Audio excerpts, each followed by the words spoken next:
He eats alone. Again. But what's missing isn't the food. For many older adults, eating isn't just about nutrition. It's memory, it's warmth, it's connection. And when those fade, so does appetite. Once the dinner table overflowed with laughter, stories, and the easy rhythm of family. But now, the room is filled with silence. A spoon rests untouched beside a plate. The sigh of an old man echoes as he opens the fridge, the cold light revealing nothing he wants. No dish can fill the emptiness at the table. Loneliness isn't silent. It whispers into daily routines, especially meals. It seeps in, subtle but persistent, reshaping the way seniors experience everyday life. Scientific studies show that seniors who eat alone often eat less, and what they do eat is less nourishing. Emotional hunger and physical appetite are deeply connected. When mealtimes become solitary, food loses its flavor and joy. Without company, there's no reason to cook a favorite recipe, no one to share the taste or the memory behind the dish. Meals become an obligation instead of a pleasure. The reasons are more than just psychological. The brain interprets social isolation as a kind of stress. It dulls hunger cues, lowers motivation, and sometimes even disrupts digestion. Emotional words like grief, boredom, and disconnection float through the mind, making the act of eating feel empty.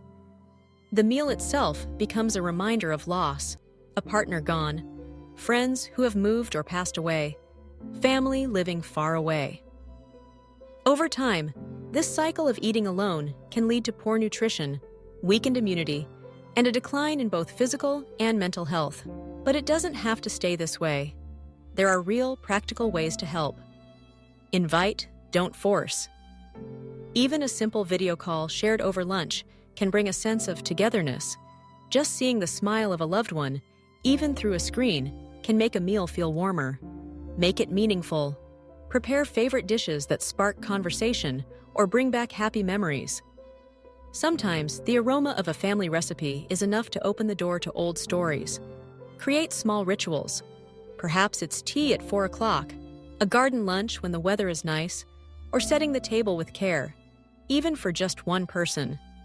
These familiar rhythms bring comfort and help reawaken appetite. Consider the story of Mrs. Ann, one of many who have found a way through the emptiness. For years, she cooked for two. When her husband passed away, she stopped cooking altogether. It felt pointless to prepare a meal just for herself. But one day, she noticed the little girl who lived next door. On a quiet Sunday, she made a bowl of pho and offered it to her neighbor's child. The next week, the girl returned. Now, every Sunday, they eat together. Mrs. Ann laughs again at the table, passing the child a spoon, feeling a spark of joy she thought she'd lost. She cooks, she shares, and in doing so, she finds nourishment for both her body and her heart. Loneliness at the table is real, but so is the power of shared meals. Even a small gesture, a weekly lunch, a phone call, a shared cup of tea, can break the silence and rekindle the joy of eating. Food feeds the body, but presence feeds the soul. When we sit together, stories and laughter fill the spaces between bites, turning an ordinary meal into something extraordinary. If you know an older adult who often eats alone, reach out. Extend an invitation. Share a meal, a memory, or simply your company.